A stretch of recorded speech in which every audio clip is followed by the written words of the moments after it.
नमस्कार दोस्तों, एक बार फिर से स्वागत है आप सबका मेरे YouTube channel best crime stories Hindi में। न्यू आज़ाद नगर स्थित ग्राम समाज की ज़मीन पर एक सफ़ेद प्लास्टिक की बोरी पड़ी थी। कुत्तों का झुंड बोरी को नोचने में लगा था। तभी कुछ मजदूरों की नज़र कुत्तों के झुंड पर पड़ी। ये मजदूर डूडा कॉलोनी के पास प्रधानमंत्री आवास योजना निर्माण के काम में लगे थे। चूँकि हवा के झोंकों के साथ दुर्गंध भी आ रही थी, इसीलिए उत्सुकतावश 2-3 मजदूर वहां पहुंचे। उन्होंने कुत्तों को भगाकर बोरी पर नज़र डाली तो उन्हें समझते देर नहीं लगी कि बोरी के अंदर लाश है। मजदूरों ने बोरी में लाश होने की जानकारी अपने ठेकेदार को दी। उसने यह जानकारी तुरंत थाना विधून को दे दी। थाना प्रभारी अनुराग सिंह को लाश की सूचना मिली तो वह विचलित हो उठे। उन्होंने यह सूचना अपने अधिकारियों को दी और पुलिस बल के साथ घटनास्थल पर पहुंच गए। उस समय वहां ज़्यादा भीड़ नहीं थी। अनुराग सिंह ने बोरी से लाश निकलवाई तो तेज झोंका आया। उन्होंने नाक पर रुमाल रखकर शव का निरीक्षण किया। शव किसी युवती का था, जिसके गले में काले रंग के दुपट्टे का फंदा था। संभवतः उसकी हत्या गला घोंटकर की गई थी। मृतका क्रीम कलर की छींटदार कुर्ती और काली जीन्स पहने थी। उसके बाएं हाथ की कलाई में कलावा तथा दाएं हाथ पर टैटू बना था। एक हाथ में स्टील का कड़ा और दूसरे हाथ में काले रंग का कंगन था। उसकी उम्र 30 साल के आसपास थी और रंग गोरा था। शव से बदबू आने से ऐसा लग रहा था कि उसकी हत्या 2 दिन पहले की गई थी। साथ ही यह भी कि हत्या कहीं और की गई थी और शव को बोरी में बंद कर यहाँ सुनसान जगह पर फेंका गया था। अनुराग सिंह अभी घटनास्थल का निरीक्षण कर ही रहे थे कि सूचना पाकर एसपी साउथ रवीना त्यागी और सीओ शैलेंद्र सिंह भी आ गए। इन अधिकारियों ने भी घटनास्थल का बारीकी से निरीक्षण किया। साथ ही वहां मौजूद लोगों से शव के संबंध में पूछताछ की, लेकिन कोई भी शव की पहचान नहीं कर पाया। पुलिस ने शव के विभिन्न कोणों से फोटो खींचकर उसे पोस्टमार्टम के लिए लाला लाजपत चिकित्सालय भिजवा दिया। यह 2 अगस्त 2019 की बात है। दूसरे दिन युवती के हुलिये सहित उसकी लाश पर पाए जाने वाले कपड़ों की खबर स्थानीय समाचार पत्रों में छपी तो श्यामनगर निवासी रिटायर्ड मेजर विद्याशंकर शर्मा का माथा ठनका। उन्होंने पूरी खबर विस्तार से पढ़ी, फिर पत्नी और बेटे मनीष को जानकारी दी। दरअसल विद्याशंकर शर्मा की 30 वर्षीय विवाहित बेटी प्रीति शर्मा पिछले 2 दिनों से घर वापस नहीं आई थी। उन्होंने पुलिस में रिपोर्ट दर्ज कराने की कोशिश की थी, पर पुलिस ने रिपोर्ट दर्ज नहीं की थी। उन्होंने श्यामनगर पुलिस चौकी जाकर गुमशुदगी का रिपोर्ट दर्ज कराने का प्रयास किया था, लेकिन पुलिस ने उन्हें टरका दिया था। खबर पढ़कर शर्मा जी थोड़ा घबरा गए। विद्याशंकर शर्मा ने अपने बेटे मनीष और अन्य घर वालों को साथ लिया और पोस्टमार्टम हाउस पहुंच गए। वहां जाकर उन्होंने विधनु थाना प्रभारी अनुराग सिंह से बातचीत करके अज्ञात युवती का शव दिखाने का अनुरोध किया। अनुराग सिंह ने युवती का शव दिखाया तो विद्याशंकर शर्मा फफक कर रो पड़े और बोले, सर, यह लाश मेरी बेटी प्रीति की है।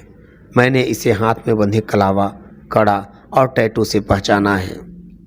लाश की पहचान होते ही विद्याशंकर के घर में कोहराम मच गया।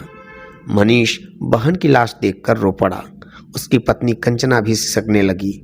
सबसे ज़्यादा बुरा हाल मनीष की मां मधु शर्मा का था। वह दहाड़ मारकर रो रही थी।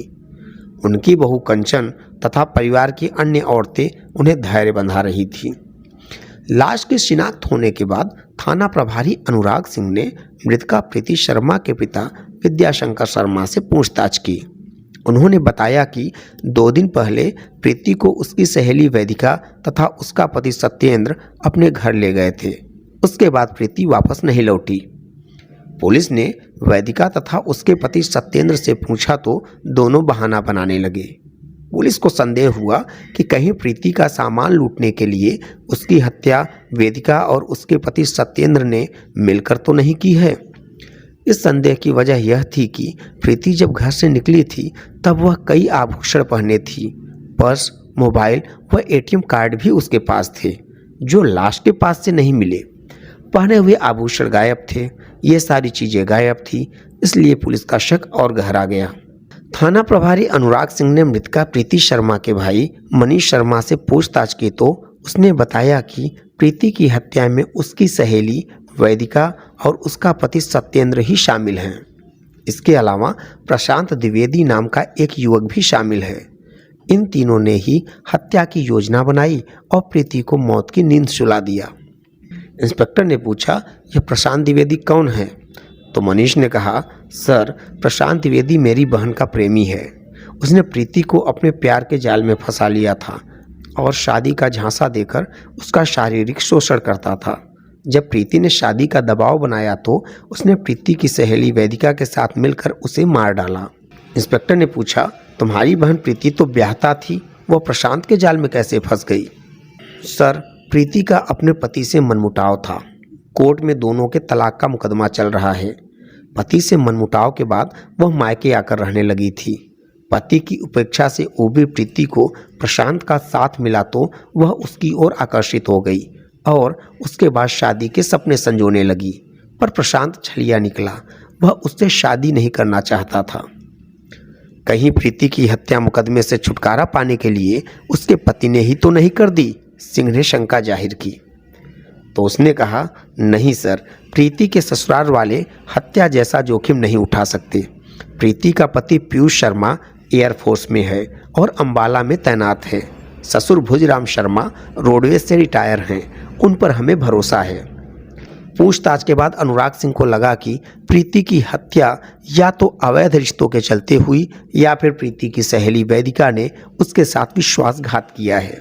उन्होंने वैदिका, उसके पति सत्येंद्र तथा प्रीति के प्रेमी प्रशांत द्विवेदी को हिरासत में ले लिया। थाने लाकर तीनों से अलग अलग पूछताछ की गई। वैदिका ने बताया कि प्रीति उसकी घनिष्ठ सहेली थी। स्वर्ण जयंती विहार में उसका ब्यूटी पार्लर है, जहां प्रीति मेकअप कराने आती थी। जब पति से उनका मनमुटाव हुआ तो उसने भी ब्यूटी पार्लर चलाने की इच्छा जाहिर की। तब मैंने उसकी मदद की। प्रीति का मेरे घर आना जाना था। वैदिका का संदिग्ध बयान, 30 जुलाई को फ़ोन कर उसने मुझे अपने घर बुलाया था। उसे कुछ सामान खरीदना था, सो वह मेरे साथ गई थी। सामान खरीदने के बाद वह वापस घर चली गई थी। उसके बाद क्या हुआ, उसकी हत्या किसने और क्यों की, उसे पता नहीं है। वैदिका के पति सत्येंद्र ने बताया कि वह प्राइवेट नौकरी करता था। उसकी नौकरी छूट गई है और वह बेरोजगार है। प्रीति उसकी पत्नी की सहेली थी, उसका घर में आना जाना था, सो उससे अच्छा परिचय था। उसकी हत्या किसने और क्यों की, उसे नहीं पता। इसी बीच किसी का फोन आया तो अनुराग फोन पर बतियाने लगे। थाना प्रभारी का ध्यान फोन पर केंद्रित हुआ तो वैदिका अपने पति से खुसर फुसर करने लगी। उसने पति को जुबान बंद रखने का भी इशारा किया। अनुराग सिंह समझ गए कि वैदिका कुछ छिपा रही है और अपने पति को भी ऐसा करने को मजबूर कर रही है। फिर भी उन्होंने वैदिका से कुछ नहीं कहा। पूछताछ के बाद अनुराग सिंह ने दोनों को इस हिदायत के साथ घर जाने दिया कि जब भी उन्हें बुलाया जाए थाने आ जाएं, शहर छोड़कर कहीं भी न जाएं। थाना प्रभारी अनुराग सिंह ने मृतका प्रीति शर्मा के प्रेमी प्रशांत द्विवेदी से पूछताछ की तो उसने बताया कि वह हाईलैंड अस्पताल का कर्मचारी है। प्रीति से उसकी मुलाकात 6 महीने पहले तब हुई थी जब वह अपने भाई मनीष की 10 वर्षीय बेटी परी का इलाज कराने आई थी। अस्पताल में दोनों की दोस्ती हुई और फिर दोस्ती प्यार में बदल गई। वे दोनों शादी करना चाहते थे, लेकिन प्रीति का तलाक नहीं हुआ था, इसीलिए उसने प्रीति से कहा था कि तलाक होने के बाद शादी कर लेंगे। प्रशांत ने यह भी कहा कि उसे प्रीति का उसकी सहेली वैदिका के घर जाना अच्छा नहीं लगता था, क्योंकि वैदिका और उसका पति सत्येंद्र प्रीति से किसी न किसी बहाने से पैसे वसूलते रहते थे। कभी वे तंगहाली का रोना रोते तो कभी मकान का किराया देने का। उसे शक है कि प्रीति की सहेली वैदिका ने ही उसके साथ घात किया है। उसके गहने और नकदी लूटकर उसकी हत्या कर दी और शव सुनसान जगह पर फेंक दिया। प्रशांत द्विवेदी के बयान से थाना प्रभारी अनुराग का शक वैदिका तथा उसके पति सत्येंद्र पर और भी गहरा हो गया। उन्हें लगा कि प्रीति शर्मा की हत्या का राज उन दोनों के ही पेट में छिपा है। उन्होंने प्रशांत को तो थाने से जाने दिया, लेकिन वैदिका पर नजरें गड़ा दी। अनुराग सिंह ने प्रीति शर्मा तथा उसकी सहेली वैदिका के मोबाइल फोन की कॉल डिटेल्स निकलवाई। पता चला कि प्रीति और वैदिका की लगभग हर रोज बातें होती थी। प्रीति की एक अन्य नंबर पर भी बातें ज्यादा होती थी। उस नंबर को ट्रेस किया गया तो पता चला कि वह प्रीति के प्रेमी प्रशांत द्विवेदी का है। 30 जुलाई 2019 को भी प्रीति शर्मा की फ़ोन पर वेदिका से कई बार बात हुई थी। रात के 8 बजे के बाद उसका फ़ोन बंद हो गया था। इसका मतलब यह था कि हत्या के बाद उसके मोबाइल को स्विच ऑफ कर दिया गया था। थाना प्रभारी अनुराग सिंह ने अब तक की जांच से एसपी साउथ रवीना त्यागी को अवगत कराया। साथ ही प्रीति की सहेली वैदिका तथा उसके पति सत्येंद्र पर हत्या का शक भी जताया। मामला हत्या का था, इसलिए रवीना त्यागी ने दोनों को गिरफ्तार करके पूछताछ करने का आदेश दिया। आदेश मिलते ही अनुराग सिंह ने 5 अगस्त की सुबह स्वर्ण जयंती विहार स्थित वैदिका के किराए वाले मकान पर छापा मारकर वैदिका और उसके पति को गिरफ्तार कर लिया। दोनों को थाना विधनु लाया गया। थाना आते समय दोनों के मुंह लटक गए थे। उनके चेहरों पर घबराहट और डर की परछाई साफ नजर आ रही थी। अनुराग सिंह ने वैदिका और सत्येंद्र को अपने कक्ष में आमने सामने बैठाया और कुछ देर उनके चेहरों के हाव भाव पढ़ने की कोशिश करते रहे। उसके बाद उन्होंने पूछा, सच सच बताओ, तुम दोनों ने प्रीति की हत्या क्यों और कैसे की? सर, हमने प्रीति की हत्या नहीं की, हम दोनों को फंसाया जा रहा है। अनुराग सिंह ने कहा, फिर झूठ। नरम व्यवहार का मतलब यह नहीं है कि तुम झूठ पर झूठ बोलते जाओ, हमें सच उगलवाना भी आता है। ऐसा कहते हुए उन्होंने महिला सिपाही उषा यादव तथा कांस्टेबल बलराम को बुलाकर कहा, इन दोनों को डार्क रूम में ले चलो, हम भी देखते हैं कि ये कब तक सच नहीं बोलते। थाना प्रभारी अनुराग सिंह के तेवर देखकर वैदिका और सत्येंद्र डर गए।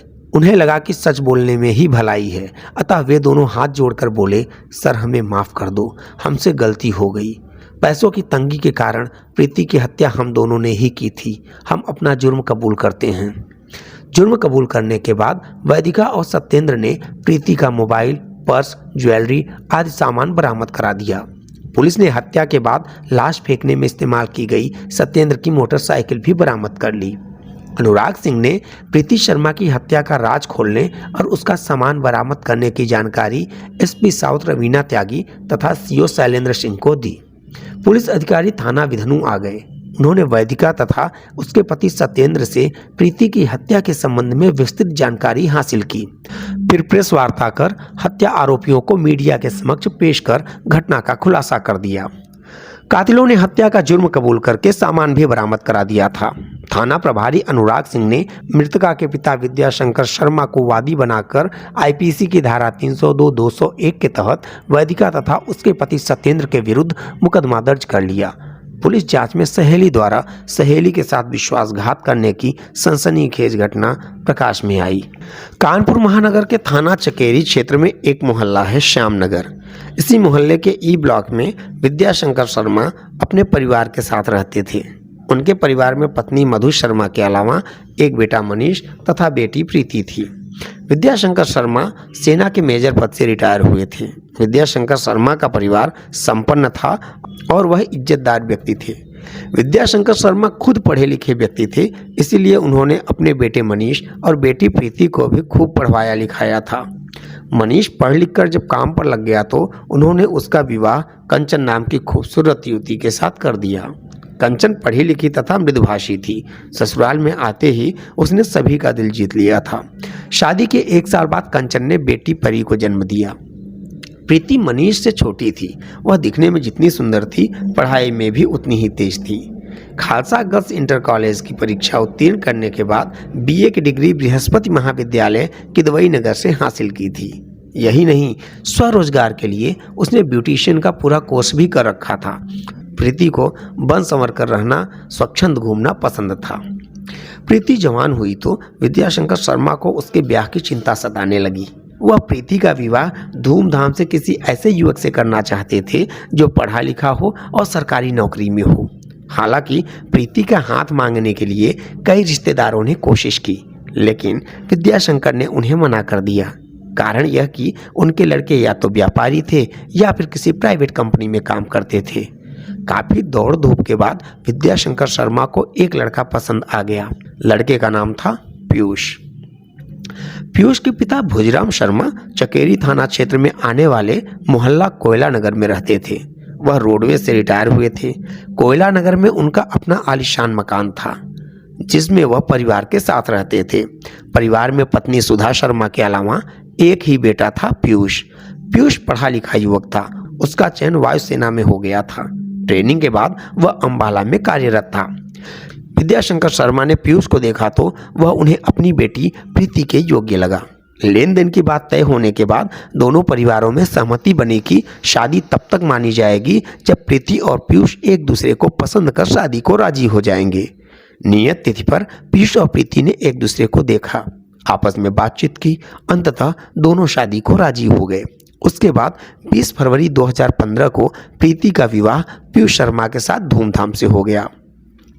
विद्याशंकर शर्मा ने शादी में काफी खर्चा किया था। उन्होंने बेटी को आभूषणों के अलावा उसके ससुराल पक्ष को वह हर सामान दिया था जिसकी उन्होंने डिमांड की थी। शर्मा जी ने हंसी खुशी से लाल जोड़े में लिपटी अपनी लाडली बेटी को विदा किया। प्रीति शर्मा खूबसूरत थी। ससुराल में उसे जिसने भी देखा उसी ने उसके रूप सौंदर्य की तारीफ की। पीयूष भी पढ़ी लिखी और खूबसूरत पत्नी पाकर खुश था। मुंह दिखाई के रस्म के दौरान जब परिवार की महिलाएं प्रीति का घूंघट उठाकर देखती और उसके रूप सौंदर्य की तारीफ करती तो सास सुधा शर्मा का सीना गर्व से तन जाता। प्रीति भी ससुराल वालों के व्यवहार से खुश थी। उसे खुशी इस बात की थी कि उसका पति स्मार्ट और सभ्य है। जब गौने के बाद प्रीति ससुराल आई तो उसे सास का व्यवहार थोड़ा तल्ख लगा। सुधा शर्मा ने घर का सारा काम प्रीति को सौंप दिया।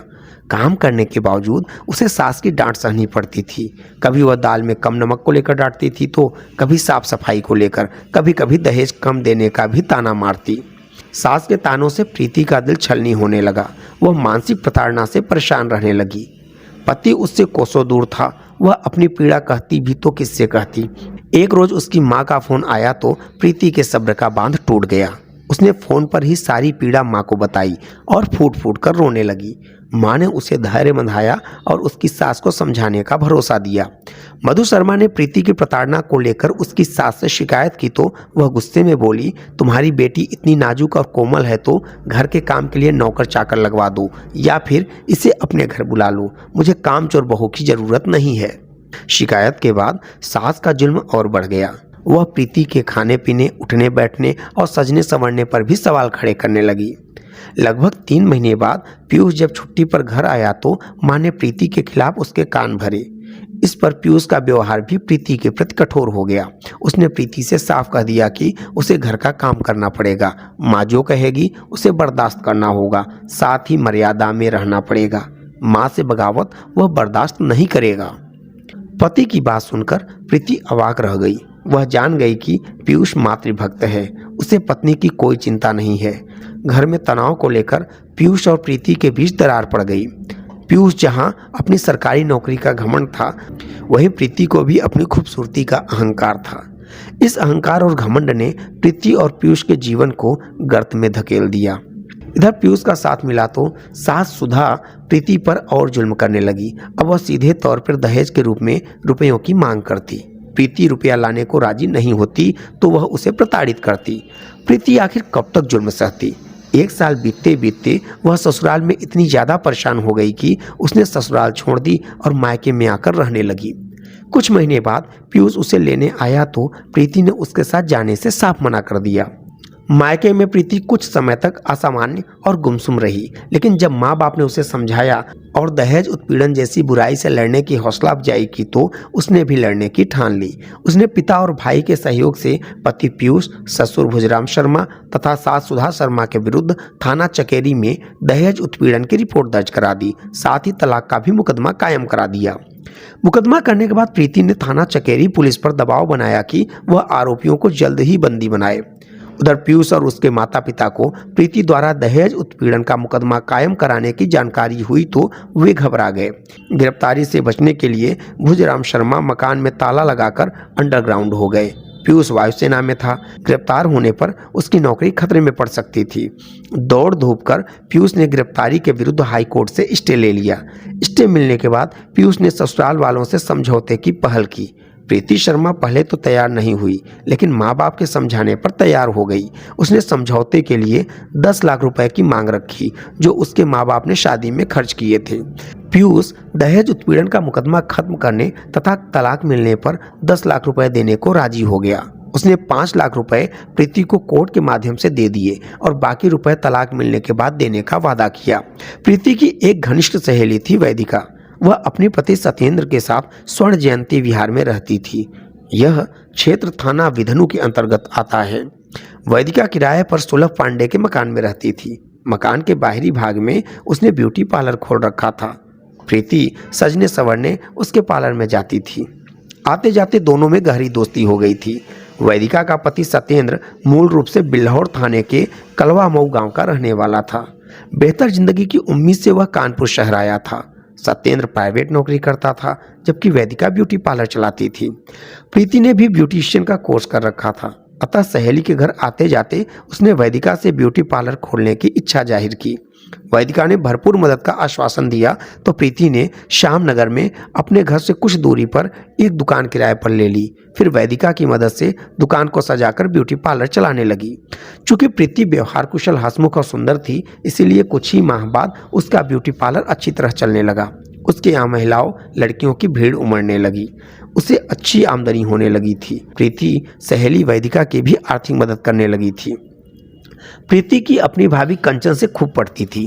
कंचन की बेटी का नाम परी था। परी अपनी बुआ प्रीति से खूब हिल मिल कर रहती थी। प्रीति भी परी को खूब प्यार करती थी। जनवरी 2019 में परी एक दिन अकस्मात बीमार पड़ गई। मनीष ने उसे हाईलैंड अस्पताल के न्यूरो साइंस वार्ड में इलाज हेतु भर्ती कराया। चूंकि परी प्रीति से बहुत प्यार करती थी, इसलिए उसने परी की देखभाल के लिए हाईलैंड अस्पताल में डेरा जमा लिया। हाईलैंड अस्पताल में ही प्रीति की मुलाकात प्रशांत द्विवेदी से हुई। प्रशांत द्विवेदी न्यूरो साइंस डिपार्टमेंट का कर्मचारी था। परी की देखभाल के लिए उसका आना जाना लगा रहता था। प्रशांत के पिता पुलिस विभाग में हेड कांस्टेबल थे और अररिया जिले के फफू थाने में तैनात थे। प्रशांत ने खूबसूरत प्रीति को देखा तो वह उसके दिल में रच बस गई। परी की देखभाल के बहाने प्रशांत प्रीति से नजदीकियां बढ़ाने लगा।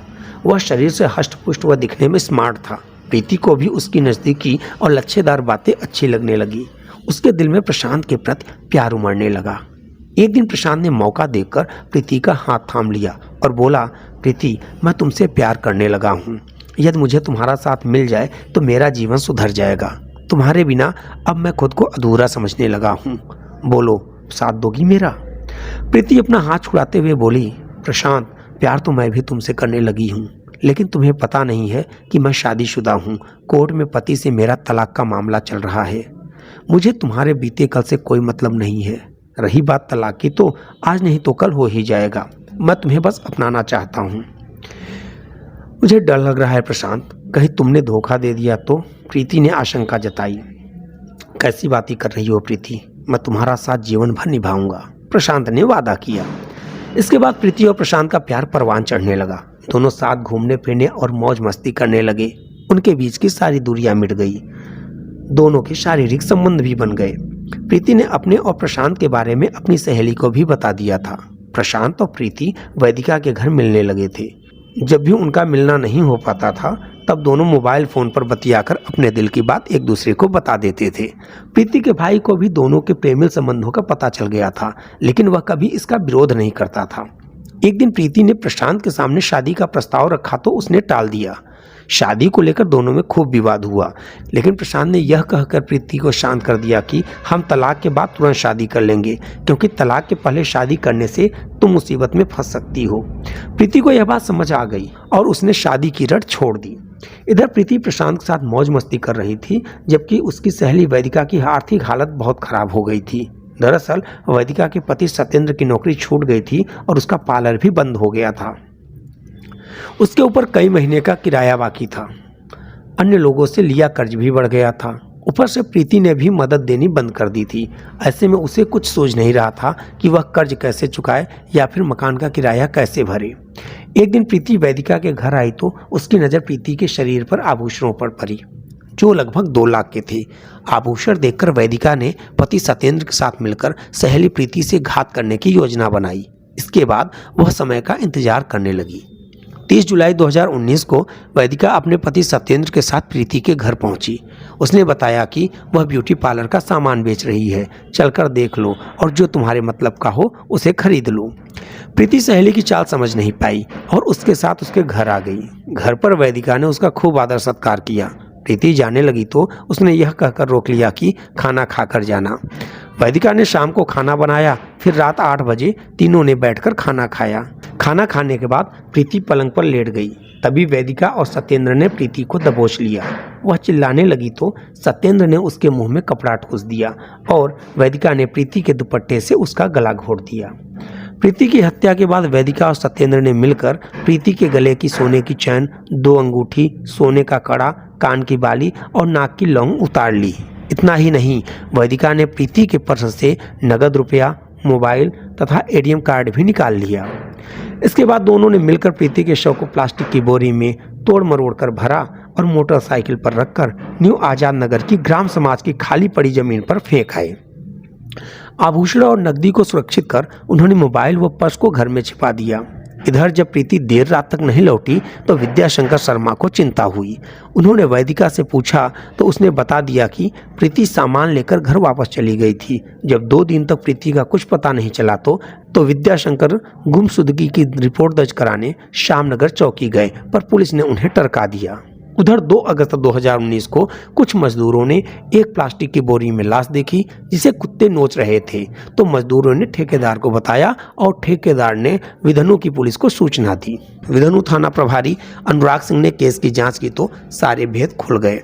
6 अगस्त 2019 को थाना विधनु पुलिस ने अभियुक्त सत्येंद्र तथा वैदिका को कानपुर कोर्ट में रिमांड मजिस्ट्रेट के समक्ष पेश किया, जहां से उन्हें जिला कारागार भेज दिया गया। मामले की विवेचना थाना प्रभारी कर रहे हैं। इसी के साथ मैं अपनी कहानी को विराम देता हूं। नमस्कार, धन्यवाद।